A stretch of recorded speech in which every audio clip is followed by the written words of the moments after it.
Hey again guys, it's Jake West with Geaux Pyro. Today we're going to be doing something pretty neat. We're going to be building a hydraulic press brake. We're going to be fabricating it. I've been designing it in CAD for a couple weeks now, trying to work out the kinks, and now it's just time to see if it's going to work. So this machine that I'm going to be building is going to help me create some metal racks that hold fireworks mortar tubes like these here behind me. The reason I'm fabricating my own metal racks is because I had an incident using wood racks. So basically these wooden racks hold mortar tubes that the fireworks shells are placed into and launched into the sky. So this is just one of many of the wooden racks.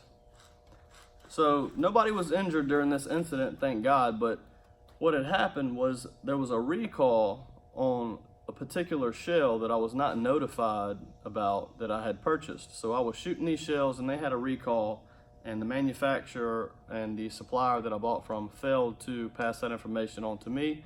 I actually had to contact them and say, hey, I've been having some issues, and upon further research, boom, here's the article. They said these have been recalled.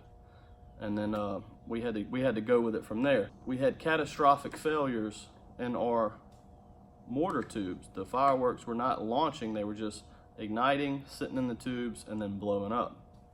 So the National Fireworks Code states that the mortar rack should be built strong enough that if there was a catastrophic failure, that it will not blow the rack apart and send the tubes launching into undesired directions, such as into the audience or towards the shooters, and be a safety issue.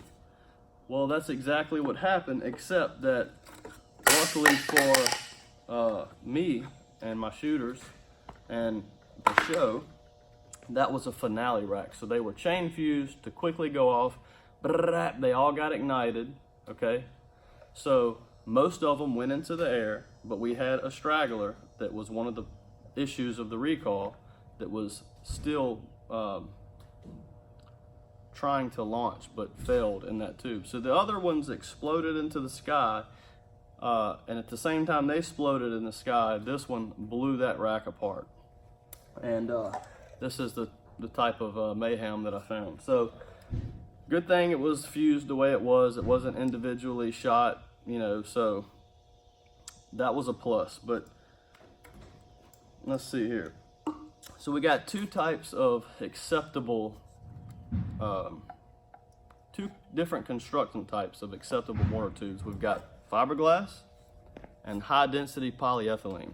So like you might think, oh, that's PVC. Well, it's not. That's illegal. It would explode in there and create shrapnel, and it's not to code. You cannot do that as a professional pyrotechnician. So high density polyethylene, I believe, is better. It's a lot stronger, but it's so much more expensive. So just so happens it took the worst damage. Now that's just a coincidence because we've got different. Here's another high density polyethylene. This happened 3 times to me. It just blew the thick wooden plug out in the bottom. So no damage. I mean, a small little crease right there where the pressure had affected it. The fiberglass definitely has a hole in it and unwoven some of the glass there, the fibers. But those still, you know, maintained their shape. They didn't expand like this. And this is the one that blew the rack apart because it just pushed it away. Now, you can see how thin that piece is right there. You can see through it. I can try to squeeze this as hard as I can. That stuff is strong, you hear me?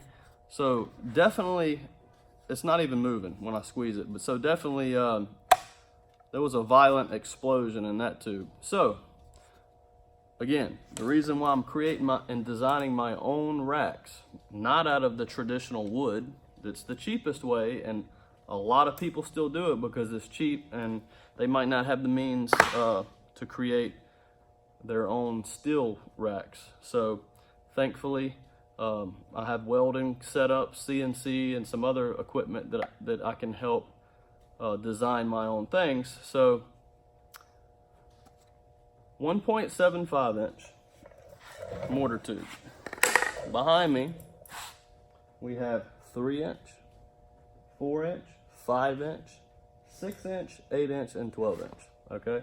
Now, the 12 and the 8, the two tallest ones back there, have to be buried in the ground per the code. They're not even allowed to be in mortar racks.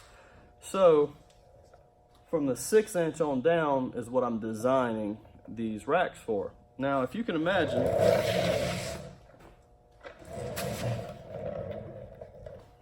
the difference, okay? This is the biggest that a civilian can buy at a fireworks tent, like the Excalibur shells. That's 1.75, okay? So the biggest wow you're gonna get at a tent comes from this guy. Imagine if this guy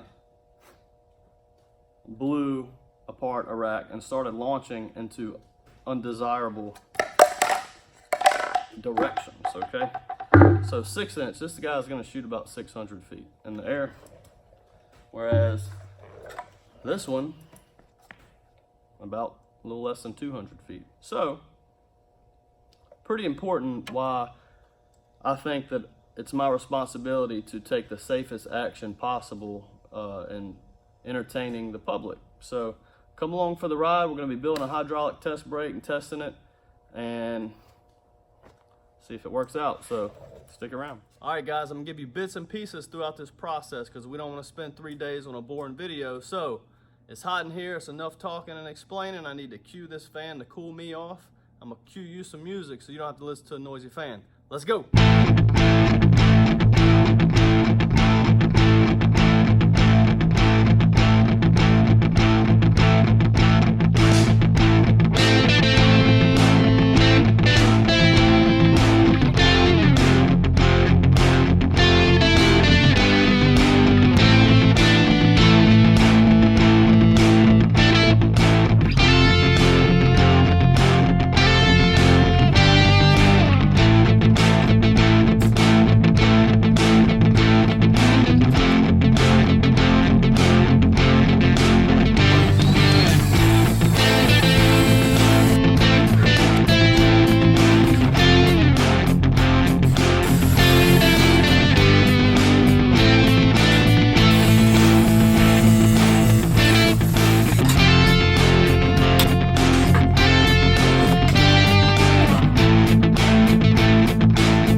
See why they call this hot work. It's pretty hot.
Congratulations, baby.